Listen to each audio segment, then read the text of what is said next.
பொருள் கொள்ளலாம். அவன் என்ன சொல்றான்? சுகத்துக்கு மூலமாக இருப்பது ஒரு வார்த்தை. சுகம்னா இன்பம், தர்மம்னா அறம். இது எளிமையாக பொருள் கொள்ளலாம். அவன் என்ன சொல்றான்? சுகத்துக்கு மூலமாக இருப்பது தர்மம் தான், தர்மத்தின் அடிப்படையில தான் இன்பம் வரணும் அப்படின்னு அர்த்தம். சுகஸ்ய மூலம் தர்மஹா அப்படின்னு சாணக்கியன் சொல்றான்.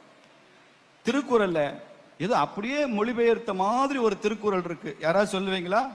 அறத்தான் வருவதே இன்பம், அறத்தான் வருவதே இன்பம், மற்றவை புறத்தலும் புறத்தே இல. சாணக்கியன் அர்த்த சாஸ்திரத்தில் சொன்ன அதே வரிகள், சமஸ்கிருதத்தில் சொன்ன அதே வரிகள் அப்படியே தமிழிலும் வருகிறது. பல விஷயங்கள், பல மேற்கோள்கள். இந்த இலக்கியங்களுக்கு இடையே, மொழிகளுக்கு இடையே இருக்கிற பொதுமையான உணர்வு, ஒப்புமை உணர்வு நமக்கு புரிந்து கொள்ள வேண்டும் என்பதற்காக சொல்றேன். சமஸ்கிருதத்தில் வரக்கூடிய ஒரு சுபாஷிதம் சொல்கிறது, சமுத்திர தேவி, சமுத்திர வசனே தேவி விஷ்ணு பத்னிம் நமஸ்துப்யம். என்ன அர்த்தம் தெரியுமா? சமுத்திரம்னா என்ன? சமுத்திரம்னா என்ன? கடல். தேவின்னா என்ன? ஒரு பெண். பெண்ணை தேவின்னு சொல்லுவாங்க. வசனேனா உடுத்தி கொண்ட. சமுத்திர வசனே தேவி அப்படின்னா சமுத்திரத்தை ஆடையாக உடுத்தி கொண்ட பெண்ணே. இது விஷ்ணு புராணத்துக்கு முன்னால இருக்கிற பிரதாஸ்மரன்ல வருது. நம்ம தமிழ் தாய் வாழ்த்தினுடைய முதல் வரி என்னங்க? தமிழ் தாய் வாழ்த்து என்ன சொல்லி பாட ஆரம்பிக்கிறோம்? நீராறும் கடல் உடுத்த நிலமடந்தை எழில் ஒழுகும். பாடுறோமா? இப்ப நீங்க சொல்லுங்க சார், இந்த அவையில சமுத்திர வசனே தேவின்னு வடமொழி இலக்கியம் சொல்வதற்கும், நீராறும் கடல் உடுத்த நிலமடந்தைக்கு எழில் ஒழுகும் என்று மனோன்மணியம் சுந்தரம் பிள்ளை 200 வருஷத்துக்கு முன்னால சொன்னதுக்கும் அப்படியே டிட்டோவா இல்லையா?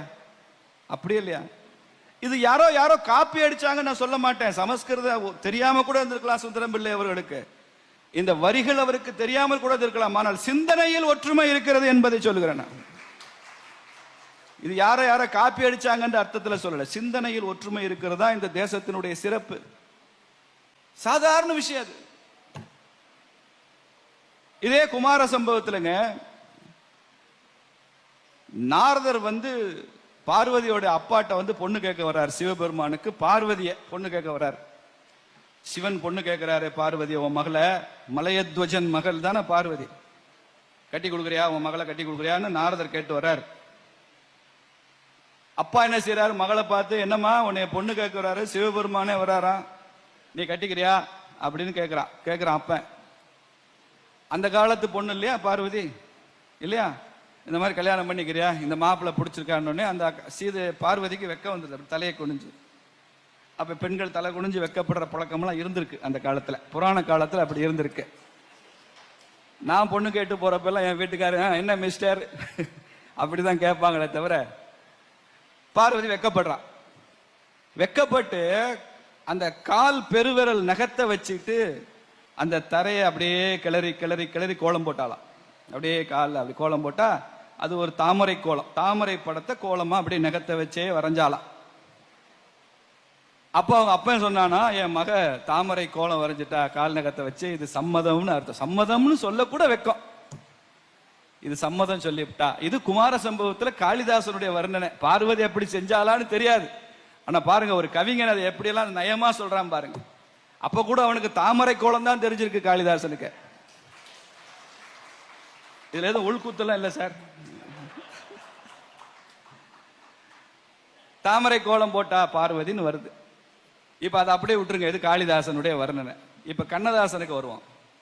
மாட்டுக்கார வேலைன்னு ஒரு சினிமா பார்த்துருக்கீங்களா? எம்ஜிஆர் ஒரு பாட்டு பாடுவாரா? காலாலே நிலத்திலே கோலம் போட்டு காட்டுறா. புரியுதா? காளிதாசனை படிக்காத கண்ணதாசனுக்கு இந்த வரி எப்படி தெரியும்? அப்படியே ஒரு பெரிய இலக்கியத்திலிருந்து எடுத்து ஒரு சாதாரண சினிமா பாட்டில் போற போக்குல நம்ம காளிதாசன் சொன்னது நமக்கு புரிஞ்சுக்க முடியாது. சமஸ்கிருதமும் தெரியாது நமக்கு, காளிதாசனும் தெரியாது, குமார சம்பவத்தில் எதுக்குன்னு தெரியாது. ஆனா கண்ணதாசன் பாட்டு தெரியுதா? அதை எம்ஜிஆர் பாடுனா இன்னும் நல்லா ரீச் ஆகுதா? அவ்வளவுதான். யஜூர் வேதத்துல எப்படி நம்ம மொழி ஒற்றுமையை சொல்றோம், இலக்கிய ஆளுமைகள் எப்படி ஒன்றுபட்டு சிந்தித்திருக்கிறார்கள் என்று சொல்ற. யஜூர் வேதத்துல பரத்வாஜர்னு ஒரு முனிவர், அந்த பரத்வாஜ முனிவருக்கு வாழ்க்கையெல்லாம் வாசிச்சுக்கிட்டே இருக்கணும், படிச்சுக்கிட்டே இருக்கணும் ஆசை. படிக்கிறதுக்குன்னே ஒரு ஜென்மம் எடுக்கணும். இந்திரன்ட்ட போறாரு. உனக்கு என்ன வேணும்னு கேட்கிறான் இந்திரன். என் ஆயுச ஒரு 100 வயசு கூட்டி கூட. ஏன்? நான் நிறைய படிக்க வேண்டியிருக்கு. சரி போ, 100 வயசு இருப்ப போ. படிக்கிறான். 100 வயசு கழிச்சு இந்திரன் சந்திக்கிறப்ப கேட்கிறேன், என்ன படிச்சு முடிச்சிட்டியா? ஆயுசு தான் எக்ஸ்பைரி ஆக போதே. இன்னும் கொஞ்சம் எக்ஸ்டெண்ட் பண்ணு. எவ்வளவு எக்ஸ்டெண்ட் பண்ண? இன்னொரு 100 வருஷம் எக்ஸ்டெண்ட் பண்ணு. ஏன்டா? இன்னும் படிச்சு முடியல. சரி படி, இன்னொரு 100 வருஷம். 200 வருஷம் ஆச்சு. மறுபடியும் எக்ஸ்டெண்ட் பண்ண சொல்றான். 300 வருஷம் ஆச்சு. 300 வருஷம். இது கற்பனை கதை. அப்படின்னு வாழ முடியுமா? பகுத்தறிவுலாம் இங்க அப்ளை பண்ணாங்க. நான் சொல்ற ஸ்பிரிட்டை புரிஞ்சுக்கோங்க. பல பேருக்கு அதுதான் பிரச்சனை. 300 வருஷம் வாழ்ந்துட்டார் பரத்வாஜர். இப்ப இந்திரன் வர்றான். அந்த ஆசிரமம் சுத்தி பெரிய பெரிய மலை குன்றுகளுக்கு மத்தியில் அமைஞ்சிருக்கிற ஒரு ஆசிரமம். இப்ப செஞ்சி எப்படி பெரிய மலை குன்றுகள் இருக்கோ அப்படி. அப்ப பரத்வாஜர் சொல்றாரு, நான் 300 வருஷம் வாழ்ந்துட்டேன், 300 வருஷம் படிச்சுட்டேன், ஆனாலும் இன்னும் முடியல. இன்னும் நான் படிக்கிறதுக்கு எவ்வளவோ இருக்கு இந்திரா. என்ன செய்யலாம் நீயே சொல்லு. இன்னும் 100 வருஷம் கூட்டி கேட்கறதுக்கு எனக்கே வெக்கமா இருக்கு. 300 வருஷம் கொடுத்து கூட என்னால படிக்க முடியாத அளவு இருக்கு. இது யஜூர் வேதத்துல வர்றது சொல்றேன். இப்ப இந்திரன் சொல்றான், அட முட்டாளே, நீ 300 வருஷம் இல்லை 3000 வருஷம் கூட கொடுக்குறேன்.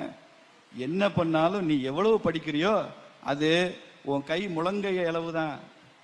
இந்த கையில இருந்து இந்த கை முழங்கை அளவுதான். நீ படிக்காம விட்டு போற பாரு, அது இங்க சுத்தி இருக்கு பாரு மலை, இந்த மலை அளவுடா. படிக்காம விட்டது மலை அளவு. நீ படிச்சது எவ்வளவு படிச்சாலும் முழங்கை அளவு. யஜூர் வேதத்துல இந்திரன் பரத்வாஜருக்கு சொன்ன அதே வசனத்தை அவ்வை சொல்றா. கற்றது கைமண் அளவு, கல்லாதது உலக அளவு. எங்கே போச்சு? அப்ப அவ்வை என்ன